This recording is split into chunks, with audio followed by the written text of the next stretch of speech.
আপনি কি কখনো এমন অনুভব করেছেন বই খুলে পড়ার টেবিলে বসেছেন, সব ঠিক আছে, কলম হাতে, নোট সামনে, কিন্তু ১০-১৫ মিনিট পর হঠাৎ বুঝতে পারছেন আপনি আসলে কিছুই পড়ছেন না? চোখ বইয়ের পাতায় থাকলেও মাথার ভেতরে ঘুরছে ফেসবুক, ইউটিউব, নোটিফিকেশন, আগামীকালের চিন্তা, আগের কোনো ভুল বা ভবিষ্যতের ভয়। তখন নিজের মনেই প্রশ্ন আসে, আমি কি আসলে পড়তে পারি না, নাকি আমার মনোযোগেই সমস্যা?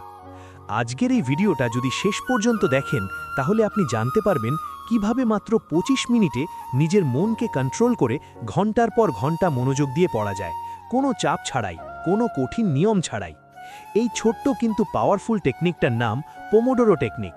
আর বিশ্বাস করুন, এটা আপনার পড়াশোনার জীবনটাই বদলে দিতে পারে। আমরা সবাই পড়তে বসি ভালো রেজাল্ট, ভালো ভবিষ্যৎ আর নিজের স্বপ্ন পূরণের আশায়। কিন্তু সবচেয়ে বড় সমস্যা হয় তখনই যখন পড়তে বসলেই মন বসে না।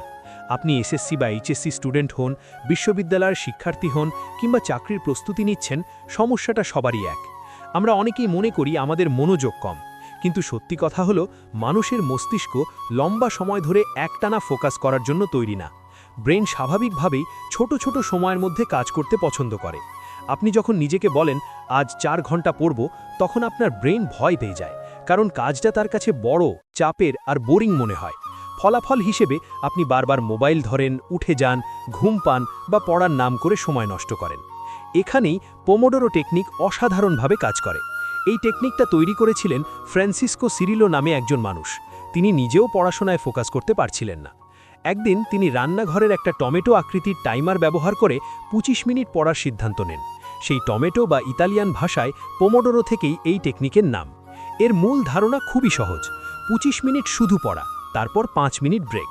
এই দুটা জিনিস বারবার রিপিট করা।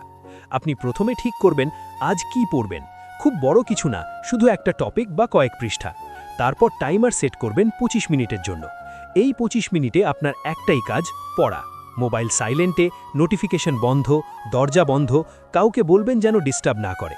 এই সময় মন ছুটবে, বারবার অন্যদিকে যেতে চাইবে, এটা একদম স্বাভাবিক। কিন্তু প্রতিবার আপনি নিজের মনকে আবার পড়ার দিকে ফিরিয়ে আনবেন।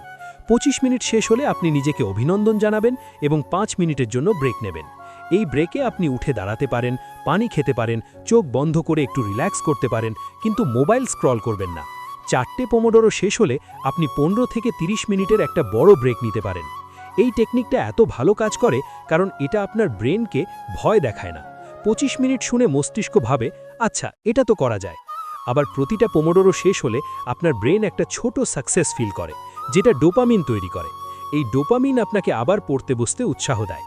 সবচেয়ে বড় কথা, এটা প্রোক্র্যাস্টিনেশন বা পরে পড়ব এই চিন্তাকে ভেঙে দেয়, কারণ ২৫ মিনিট মানে এখনই শুরু করা সম্ভব। শুরুতে অনেকেরই সমস্যা হয় যে ২৫ মিনিটেও মন বসে না। এতে ভয় পাওয়ার কিছু নেই। আপনি চাইলে ১৫ মিনিট দিয়েই শুরু করতে পারেন, পরে ধীরে ধীরে সময় বাড়াবেন।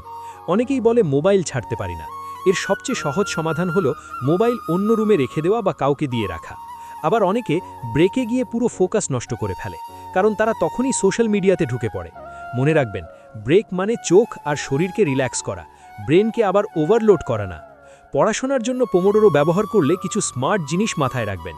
সবসময় কঠিন সাবজেক্টগুলো ফ্রেশ ব্রেনে পড়বেন। এক একটা পোমোডোরোর জন্য এক একটা ছোট লক্ষ্য ঠিক করবেন। কতগুলো পোমোডোরো করলেন সেটা লিখে রাখলে নিজের মধ্যেই একটা অদ্ভুত মোটিভেশন কাজ করবে। রাতে পড়ার সময় ২ বা ৩টে পোমোডোরেই যথেষ্ট। আলো ঠিক রাখবেন, ভারী খাবার এড়িয়ে চলবেন। পোমোডোরো টেকনিক আরও শক্তিশালী হয় যখন আপনি এটাকে অ্যাক্টিভ রিকল বা ফাইনম্যান টেকনিকের সাথে ব্যবহার করেন।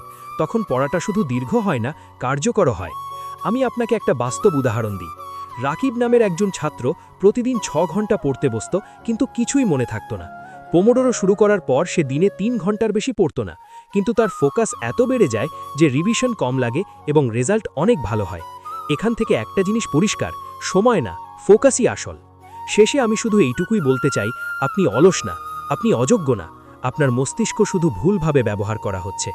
আজ থেকে নিজেকে বলুন, আমি শুধু ২৫ মিনিট দেব, তার বেশি না। এই ছোট্ট সিদ্ধান্তটাই একদিন আপনাকে অন্যদের থেকে আলাদা করে দেবে।